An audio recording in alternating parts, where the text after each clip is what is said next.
Good evening. I wanted to make a video on something I've been looking at lately, which is how to make a bar, a Wayland bar. So something like Way bar, or what you see here, Hyper panel, that goes up at the top of the screen. I have switched to a Hyper panel since last video. I just like this a lot better. It just has a lot more of these like extra menus and options for things that I can do. But I was curious in looking at these bars about what would be involved in just making one from scratch, not using anybody's pre-existing one, and not using a kit like you, but actually writing one from scratch in Rust. So I did a little bit with that, and I kind of wanted to just talk about the basics of how to do that. In this video, I think I'm just going to get something very basic going, just to kind of show how easy it is. So when I started looking into this, one thing that I really liked about Waybar and a couple other programs that I've used under Wayland is, though I suppose it's, in general, GTK programs, is that you can use style sheets with them. And they're not displaying HTML, it's just GTK itself has a kind of limited style sheet support where you can use CSS style sheets to style desktop widgets, even though, like I said, they're not HTML. So, for example, in Waybar, if we open there's a style sheet file, and we can configure how everything's styled here just using normal style sheets. And I thought that was pretty cool. So I thought that's something that I want. So after looking into it, I did find out, that is a GTK thing. So we're going to make a bar with GTK. Other stuff I found out going into this. So for Wayland, there are these windows that are kind of part of your window managers. When you open Windows in Hyprland, they tile and everything. So these kind of windows that are just part of the layout here. And then there's an idea of layers where you can put windows on these other layers that are not kind of part of the main window layout. I don't know a whole lot about it, so this is just my understanding of it. And I thought, and it seems I'm correct, that so to make a bar, we're going to make a really thin window, and it's just going to be put on a layer that is kind of separate and has this reserved space up here. So the way this stays here on every monitor, regardless of which workspace is on it, so even if I switch workspaces here, it stays up there, and it doesn't participate in this larger window layout. The way we do that is with layers and Wayland, and GTK has support for doing that. So I wanted to go through kind of the basics. I think in this video we're just going to get the bar showing up and maybe put a button on it or something, just to show that, and then I'm going to keep going with it, and we're going to see if we can't put together a bar. So let's get out of here and start a new Rust project and look at how we could make a bar. So I'm going to make a folder. We're going to call this, maybe we'll call it burn bar. And so I'll make a new folder for it, and we'll cd into that folder, and we'll do cargo init to make a new Rust project. And now if we look, we have our cargo toml or source folder and main there. If I do that, that's what we have there when we start a new Rust project. So there's some libraries I know that we're going to need in that cargo toml, but we're going to use cargo add to get those added. First, some stuff that I'm going to want in there that is not GTK related. just stuff that I think that I'm going to want. First one is tracing and tracing config. So tracing is just the Rust library for logging. So I pretty much always include that. Tracing config, you might see less often, but tracing config is just a little crate that lets us configure our logging in a file instead of programmatically. So that lets us let the user configure logging, and it also just keeps the configuration of logging outside of our software. So I like that. So we're going to add tracing config as well. Okay. And then the next one is anyhow, which is just, easier error handling for Rust. So we're going to add that. Could get into more detail about that, but not in scope for this video, I suppose. And that's it right now for kind of my base ones. I just want anyhow and my tracing stuff. Now for what we're doing, this is GTK app, so we do need GTK, of course, and we're going to use Gtk4, which is the newer one. So I'm going to put Gtk4 there.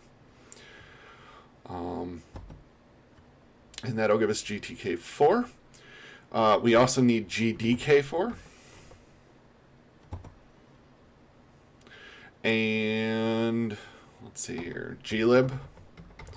So these are all things related to GTK that we're going to need. So we'll add glib. And then that gives us what we need to make GTK Windows apps and kind of all the supporting libraries for that. Those three, GTK4, GDK4, and glib. The next two that we need are for doing our Wayland specific stuff. And there's a library called GDK4-Wayland, and that'll let us do Wayland things with GTK. And then the next one is GTK4 layer shell. And this lets us do our stuff where we want to put our window on that persistent layer that I kind of talked about a little bit there.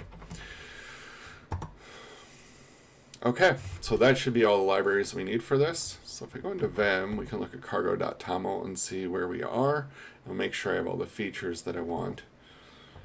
So we have anyhow. Let's get these a little bit in order that I was talking about them.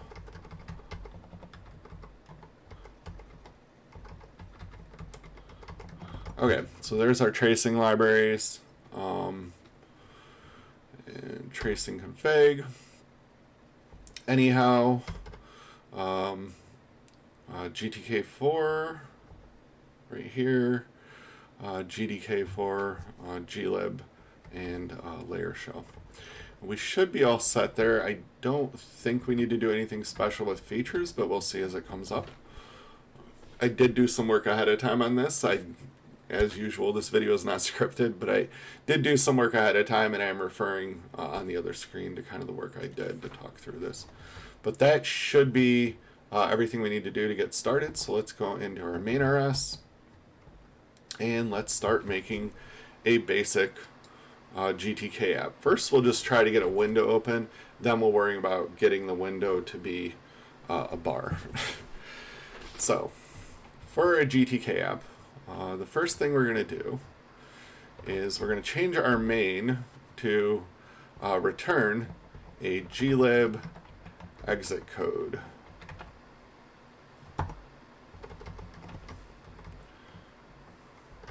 Okay.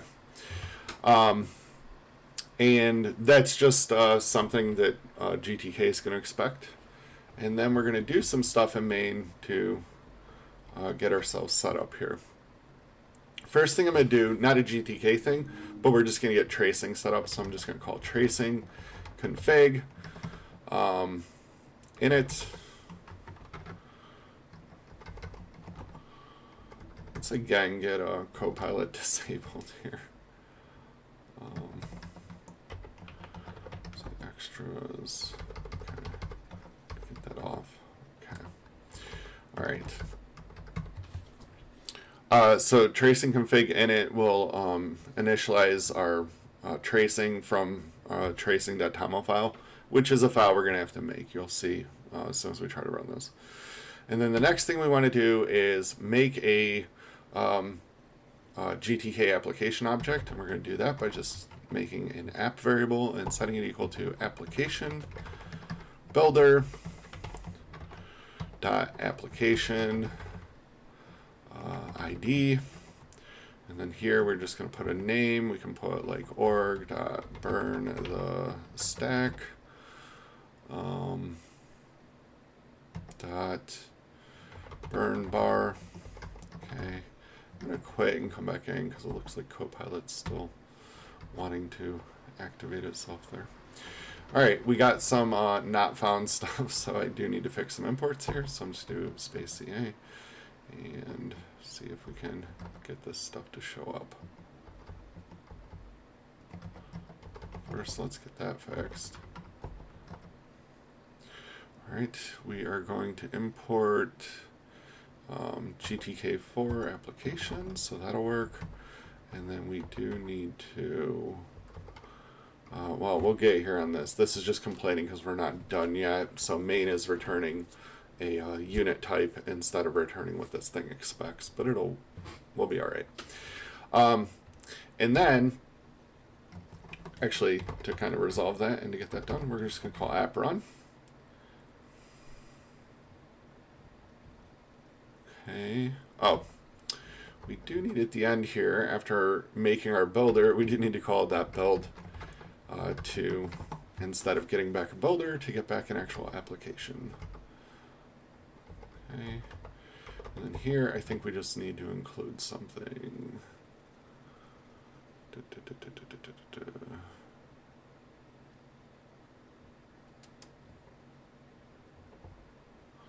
I'm not sure if this is right, so let me just refer to my other thing here and make sure we are all good.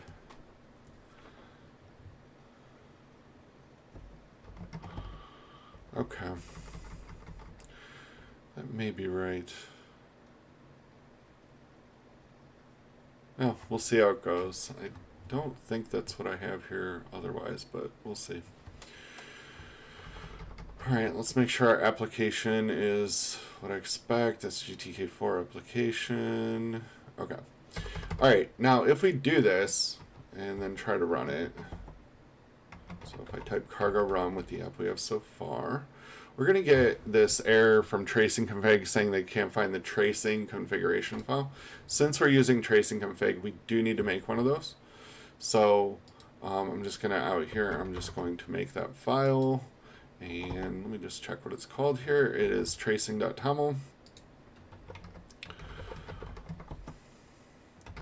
So let's get back in here and load up that tracing toml. And we are just going to copy this in, and then I'll explain it in brief. You can read more about this library if you want, but this is just me saying I want to configure tracing to just print a standard out. And then the root filtering is to do anything trace and above. So we're tracing everything to standard out. Nothing to a file here, but if we do want to set up files, including rolling files and all kinds of cool options, we can do it right in this file without changing our code. So that's pretty neat. That's part of why I use that library and why I like it. So with that done, I'm just going to open another window here to do our runs. That's a little bit on the wrong side. There we go. So what do we call this? All right. So let's cargo run here and see where we're at. All right. Now it ran, nothing went wrong, but you can see a warning here that says your application does not implement G-application activate, has no handlers connected to the activate signal. So basically our program's working, but we're not really doing anything yet. We don't have a handler connected, which is basically saying it's starting up the GTK application, but it doesn't really know what to do once it runs. So to do that, we just have to make another function here. I'm going to call this build UI. And this function needs to be a function that takes the application. So I'm going to take a application by reference and does something with it. So now that, we'll fill that in a minute, but now that we have that function, all we're going to do is before we run the app, we're going to call app.connect and connect activate to connect the activate event and point it at that function. Okay. As usual, missing an import, so we're just going to import that. Okay. And now our build UI thing should run as soon as the app activates. So let's put a little something in there. For now, we'll just do a little trace message here, and we'll just say info application activated.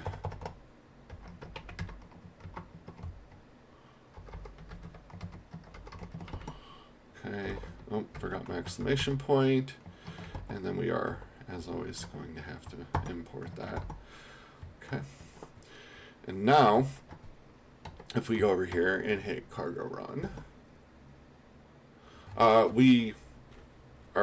application still isn't showing a window or doing much, but we do see that that handler function got called. So GTK started up its whole runtime for running a GTK application and called our callback. What we're meant to do in this callback is make our window and show it and things like that. So let's make a window and show it, and then we'll worry about getting this window showing up right. So to make a window, we're just going to make a variable called window, and we're going to use application window builder to create this. And this is kind of a fluent interface, I think is what people usually call it. This is just so I can see a little better. But this is going to get reformatted by Clippy in a second here. But after we make that builder, so let's get that imported. Okay, we can call dot application and set the application to that app. That's just telling the window what the host application is. And then we can call dot title and set a title for it. And we can say my, we'll say burn bar. And then we can set a default width. And we'll just say 500. And we can set a default height of 500. And let's say, I think that'll do for now. So we'll do build on it. And there's our window. And then we can call, sorry here, mouse stuff. We can call window.show.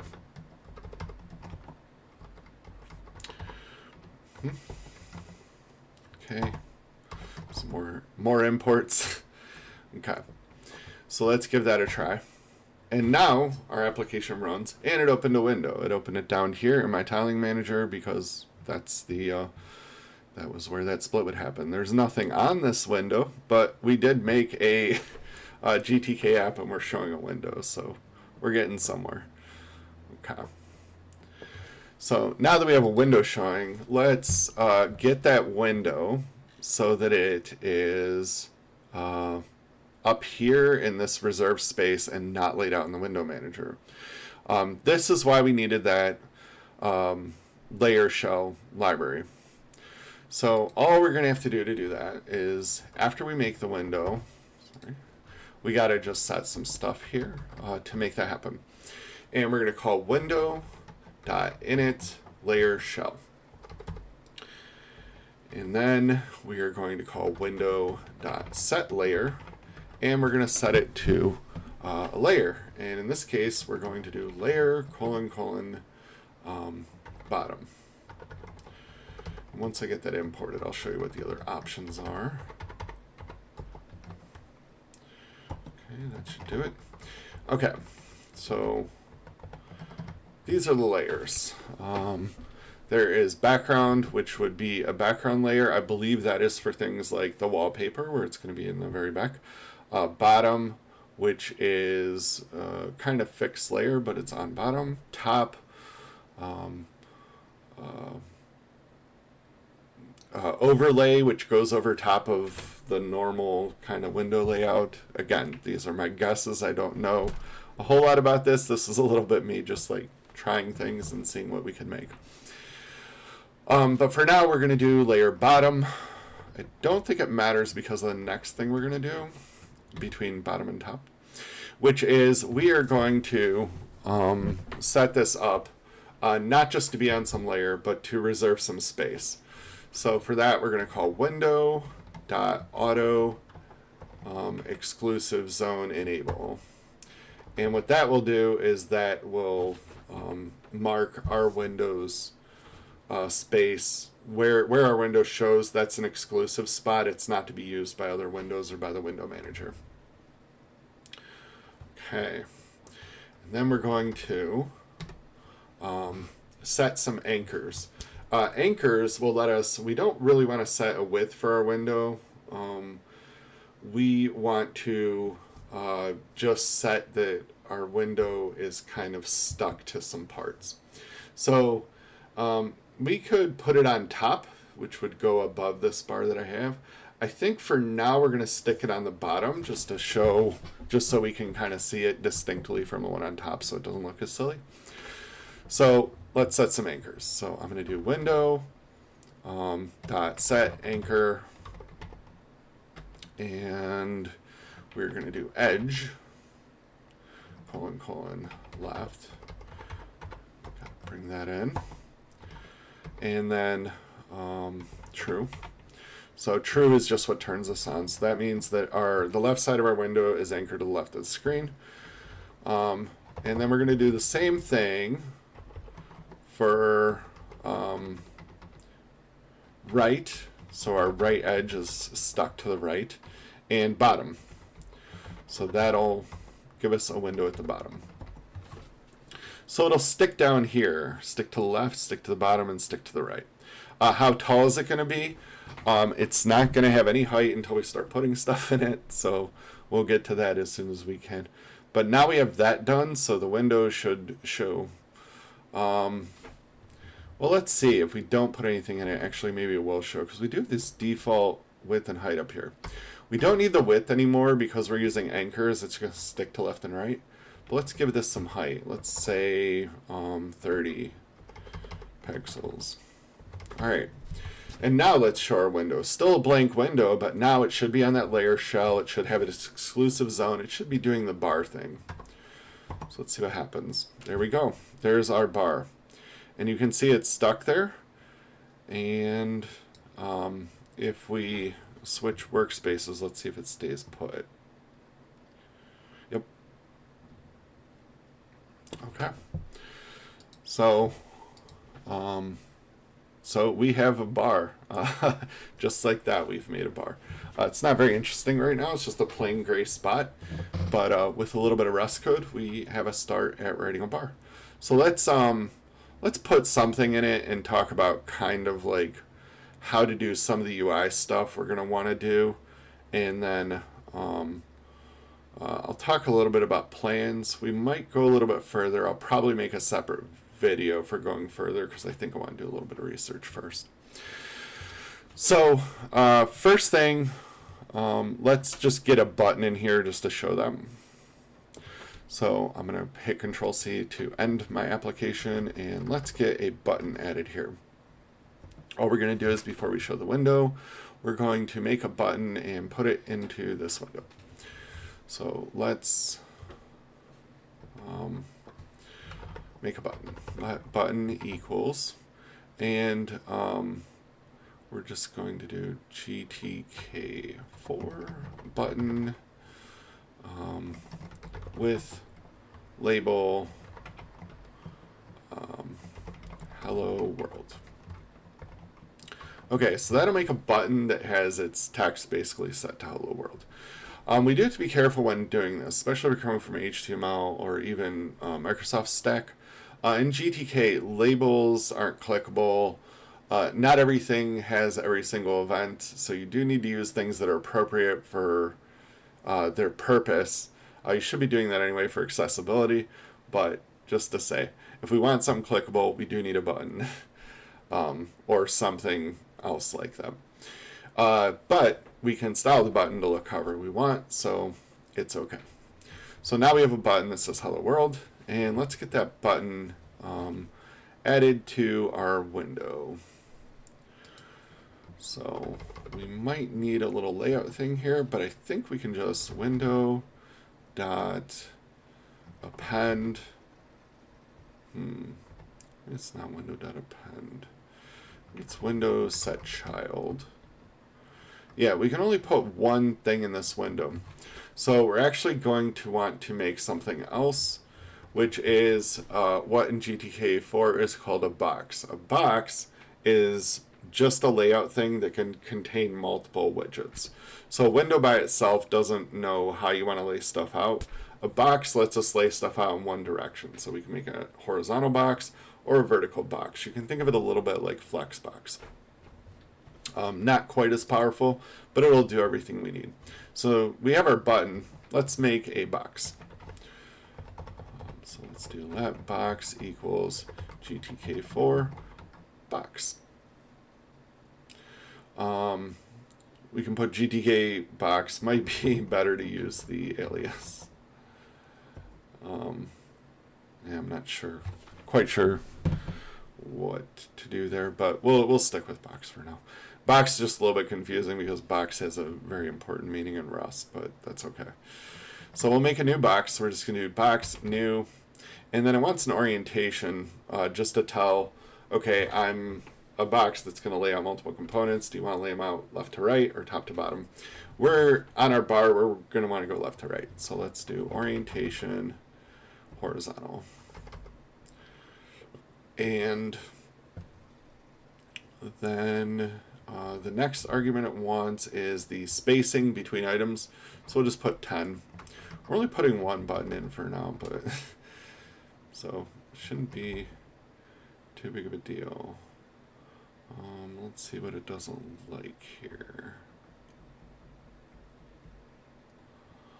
Okay, I think maybe, let's see. Oh, right. As I was saying with box has a very special meaning in Rust, so we can't really call a variable box. So let's call it layout box. And let's set the Windows child to layout box. I think actually that wants that by reference, and we might be missing a thing here.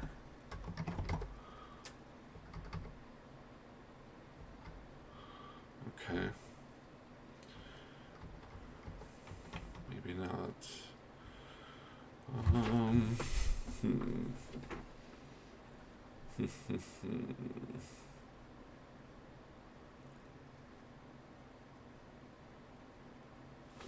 Right, it wants that wrapped in an option. So we're going to put some around that. Guess I could have seen that from the Clippy warnings, but there you go. All right, so now it's putting the box in the window. Now, before we put the box in the window, we need to put the button in the box. So we have this button in this box. Before putting the box in the window, I don't think the order here really matters, but we're going to put the button in the box. So we're going to do layout box dot append, and this has append because we can put multiple items. And then for the child, we're just going to put button. Probably wants that. Probably wants a reference. There we go. So now we're putting the button in the box, and the box in the box as the primary child of the window. So hopefully that makes sense. And now let's run our app and see where we're at. Okay, so now we have a little button here. It says Hello World. Let's try to get that aligned to the right so we can talk a little bit about what we need to do there for layout. So the button, we can align this to the right by telling button.set h align. H align, and then it is align end, and align end, well, should put it at the end, or in this case on the right. I don't think that's going to work because there's something else we have to do here. All right, so you're kind of thinking, well, we told it to align itself to the end of its container. What's going on? It is going to the end of the box, but the box is very small because we didn't tell the box to really take up any particular amount of space. So we need to tell this box to set H expand. We need to tell the box to go all the way across. So we're just going to set H expand to true. And that means the box inside the window will stretch all the way. And hopefully soon. Okay, it's still on the left here, but we're getting closer. So we do want that H expand there. I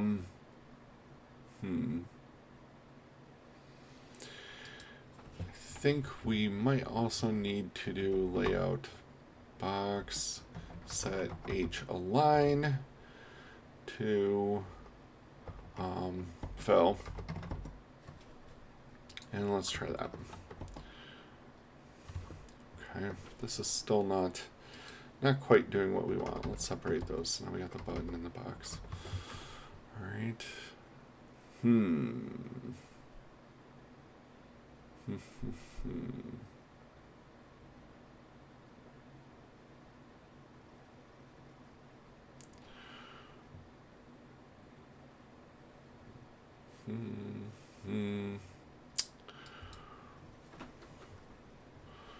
Let me try getting rid of the H expand thing here and see if that helps. We won't spend too much more time on this. Okay, so that's... I'll look into that offline, but I'm not really sure what I'm missing there. But anyway, you get the point. We have a box and a button. And just to show you that that box, what that box does is, since we have the box in there, we can add multiple buttons. So we could make button 2. So if we made button 2 here, and then just made a button 2, and said goodbye world, we could also put button 2 in there. So in the box we could also put button 2, and now we should have 2 buttons showing side by side. And there we go. Hello world, goodbye world. You see that gap between them? That's that 10 that we put in there when we made the layout box to tell it how to space these items. So now we can put these buttons in there, and that kind of gets us close to what we want to do with this bar. We're going to be putting stuff in there to show the time, like up here, Bluetooth stuff, all this kind of stuff up here. We kind of want to do all that. Now, one thing I do want to do, I'm going to show before I get into styles, is that you see how some of these, if I click on it, it will show this little drop down thing, so to show the calendar and stuff. So I want that kind of effect. And I was looking how to do that. We could open a new window and deal with the fact that the window's kind of floating. It's supposed to be always on top. And I think we could get there by doing it that way. But in trying to position it based on where the thing that clicked is. But there's actually a built-in thing that makes this fairly easy. And that is this thing called a pop-out. So let's make a pop-out for the first button, and let's make that pop-out show when they click the button. So I'll show you how to do that. So we're just going to make under our button a new thing, which is a pop-out, or sorry, pop-over. And let's see here. Let pop over equals pop over. Don't worry about that in a sec. Builder. Okay, it did get them. All right, and then we can we need to set up content for it ahead of time. So again, we're going to use a box. We're going to put a box in the popover to put stuff into the popover. So let's make popover content and set that equal to a box new orientation. This one will make vertical and 5 for the spacing. And then let's do yeah, let's just hard code some content in there. So let's put a label in there. Popover content append, and let's just inline here, we'll just make a GTK4. I am putting the ampersand there because it wants a reference to whatever we're making. So we'll make a new label, and the content there is an option string, so we're going to put some I am a popover. Sorry, I know we're drawing a little bit blind here. You'll see what a popover is in a second. All right, so now we have some content for our popover, so we're going to call set. I believe it's set content. Let me see here. Oh, it's child popover content. So that'll just make that box. The box has a label in it, and we're going to put the box inside the popover so we know what the popover content is. And then let's call that build for now, and then we'll talk about some changes we can make.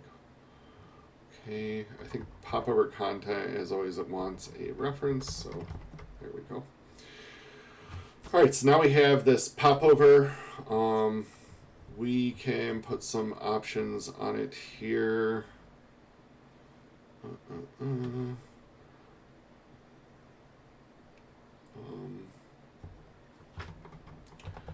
First thing we need to do is there's a thing called auto hide on it that we're going to want, but I won't do that yet. Let's do set parent. I think this is the only thing we really need. And this is we need to tell the popover like what is the thing that it is setting its position based on, and it's setting it on the button.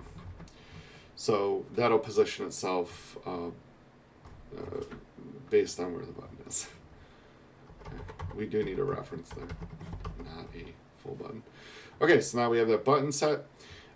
We made our popover content, we put some stuff in it, we set its parent, but there is nothing telling it to show. That set parent doesn't mean the button's going to activate, it just means that's where it shows relative. So we need to set up this button to do something. So let's make our button actually do something.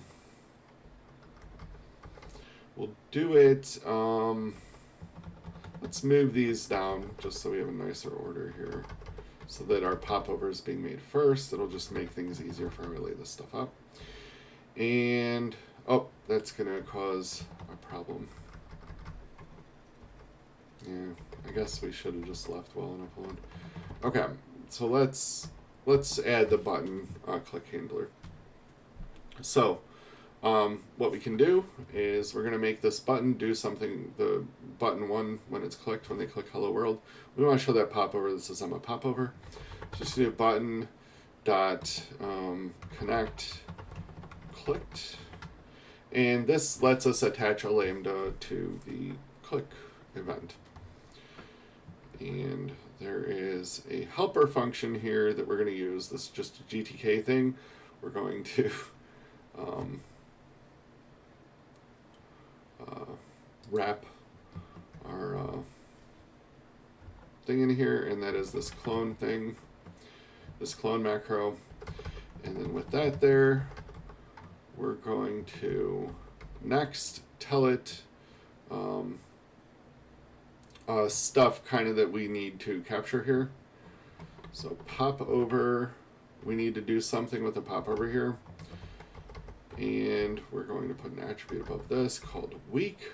And this, in conjunction with that clone and everything, what this is for is this tells it that our callback here needs to access that popover. We need a weak reference to it, though.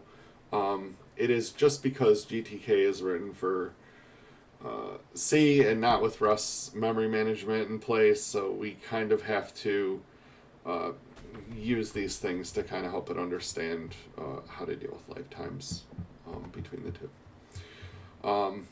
Now, let's write our lambda. So I'm going to call move.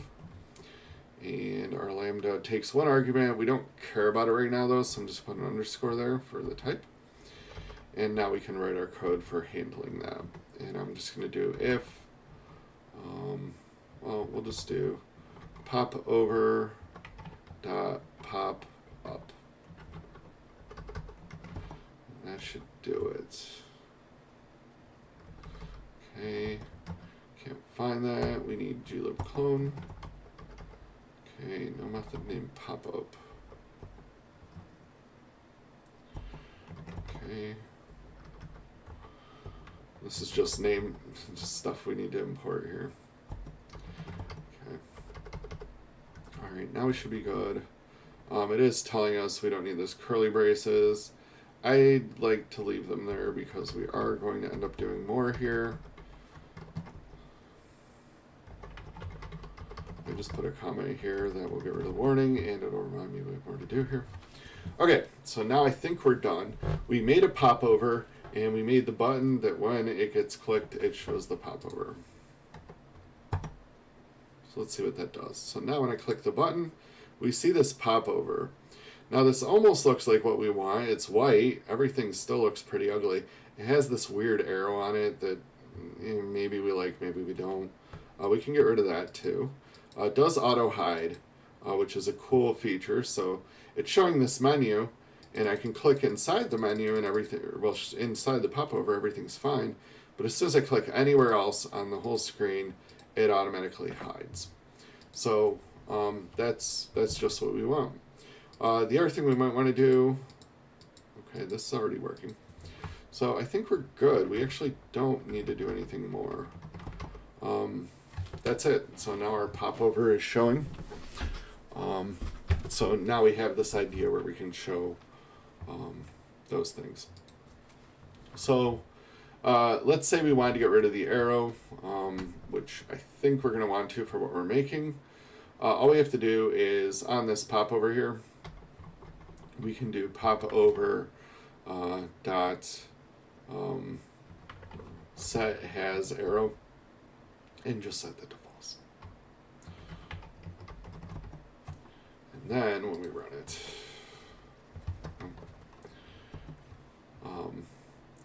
the popover won't have that little arrow now. So if we don't want that, we can just do that, and we'll just have a little menu that shows over top. Now this menu can have any number of controls on it. Right now we just put a label in it that says I'm a popover. We can put buttons, sliders, everything we want, so we should be able to build something just like this. And it'll work the same. If we click off of it, it goes away. So that should get us there in terms of UI. We'll see if I'm wrong, but I believe I'm okay. So now we have a bar, and we have some stuff showing in the bar, and we have these popovers that should let us do these menus here.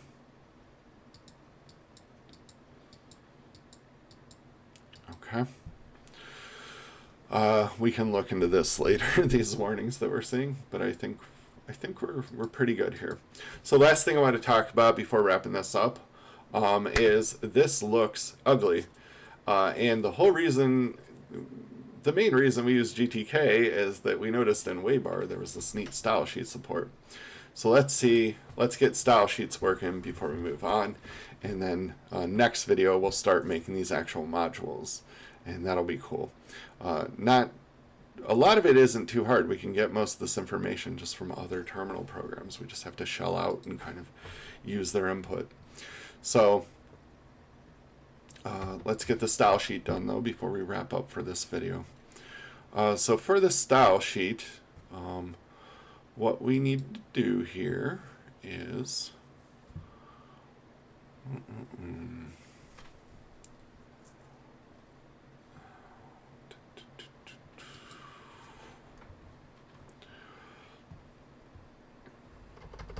in build UI. Okay, so right here, before we make our window, we're going to get the style sheet set up. All right, and we first need to make a provider, and this is a CSS provider. New. So now we have a new CSS provider, and then we can call provider dot load from path, and that will let us load from a file. So we're just going to put style.css here. We'll worry about using their config folder later, but we just are going to load from this own folder. So let's go ahead and make that file and put some stuff in it. Well, we'll just make it for now. So I'm just going to do edit style.css, save it, and let's go back to main. Okay, so that loaded the style sheet, and now we just need to do some things to get that style sheet connected. And what we do there is we need to get the display default, and we can just call unwrap on that for the moment. Okay. And this is Gtk4 display.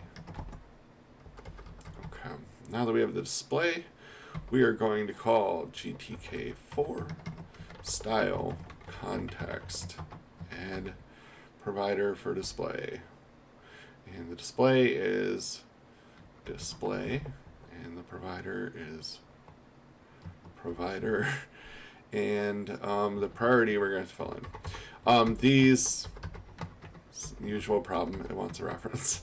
So for priority, we're going to Gtk4, we're going to use this constant style provider priority application, and there we go. All right, so that should hook up, load up our style sheet and hook it up for this application. All right, so let's run our app now. We haven't put anything in the style sheet, but let's make sure everything's still working. We're still in good shape.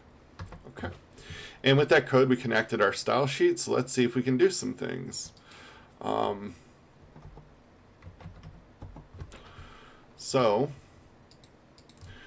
in a normal HTML style sheet, we have tag styles, we have ID styles, we have class styles. We have the same thing in this. Instead of tags, of course, it can be the names of the widgets. So let's just use those for now. So we can use window to style the window. So let's try just setting the background color here and see if that works. So background color for all windows, this would mean, is red. I think that should work. So let's see. Now if we run, the background of our bar has turned red because we just put a style sheet saying that it's red. You know, and the nice thing about this style sheet is, of course, if we're going to make a bar, we can expose that to the user so they can set their own styles. We'll need to do some more config for which one of the modules load and things like that. But this is one thing we're going to expose is the style sheet. But let's try something even cooler. Let's try transparent.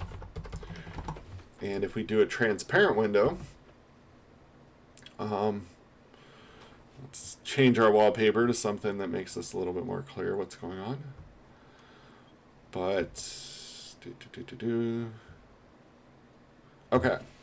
So now you can see, and in fact, if we switch to workspace 8, you can see I have my bar here and it's transparent, so you know we can show the wallpaper through the thing if that's what they want. Alright, so that's something kind of cool we can do. Let's do some styling to the buttons, and let's give them a background color of let's do a linear gradient from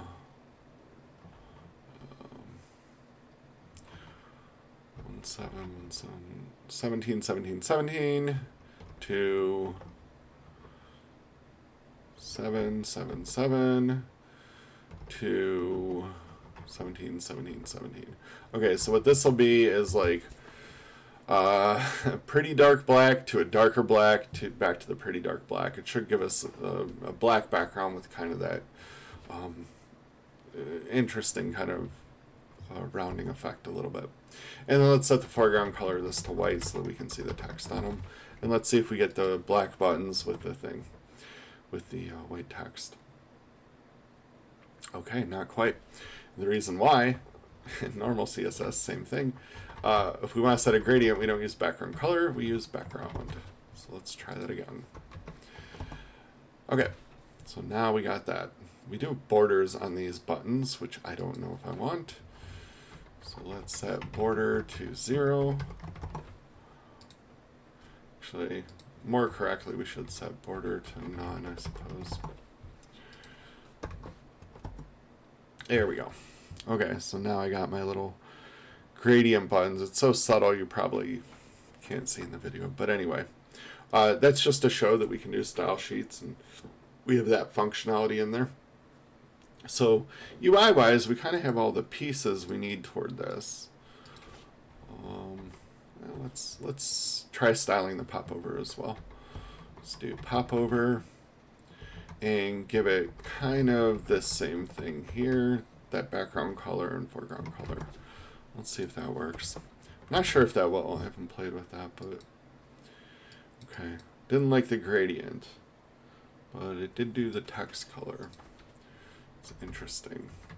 I think it's because there is something special here. I think where you have to do this kind of thing, where there's actually an element inside the popover. There we go. Yeah, there's an element inside the popover called contents that is the actual UI piece. But anyway, we got our styling there. We can use IDs, just to show you how that works. If we want to use IDs, we need to put some IDs on these. So if we wanted this button to have an ID, do button dot set. I think we set the name is the ID. So I think if we set the widget name to button 1, for example, I think that'll do it. So now, if we change the selector not to be all buttons, but just the ID button 1, that should just style button 1 now. There we go. And it did. So that's how we can use IDs. You just need to set names on your widgets. And we can also do CSS classes, just to show you that as well. And how we do that in GTK is on our elements. We can do button dot CSS classes dot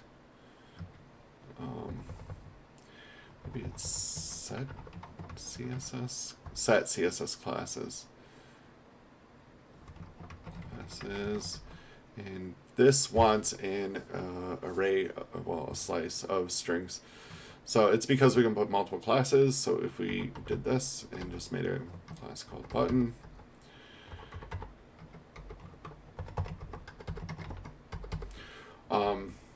and then did the same thing here. Let's put these on button 2 as well. So we'll give button 2 an ID of button 2 and give it that class of button.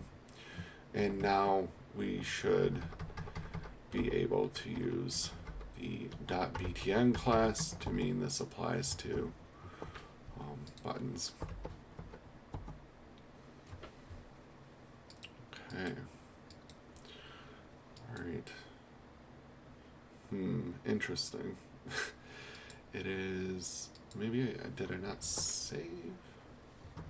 I'm not sure what's going on here. Let's see. Oh, forgot to change these when I copied and pasted. Okay. All right, yeah, so now it's applying to both, and it is, of course, using those, using the CSS class. So that's the CSS, that's the UI, layout stuff. We kind of have everything we need other than getting the actual functionality working. It looks like we got the basics of our graphical thing on how to build a bar done. So I just thought that was cool. If you're interested in building your own bar in Rust, Maybe that's helpful to you. But yeah, how to make a bar in Rust. And I'll be continuing this, and we'll be hopefully developing this whole bar through videos here. So if that's something interesting to you, follow along with these videos, like and subscribe. And otherwise, like and subscribe if you are interested in this channel. I started off doing stuff about kind of using more native and alternative approaches for web development, but I did expand the purpose of the channel to cover using native and alternate approaches to kind of how we do a lot of things in software and in just as a user. Last video I talked about why I use Hyprland and which things I use to get a setup that's really quick for me to switch between windows and quick to edit text. Hopefully that's shown a little bit while we're doing this video. I'm a little bit slower when I'm recording, just kind of that effect of somebody watching you, and more inclined to use my mouse for some reason. But yeah, as I said, like and subscribe, and I will see you next video.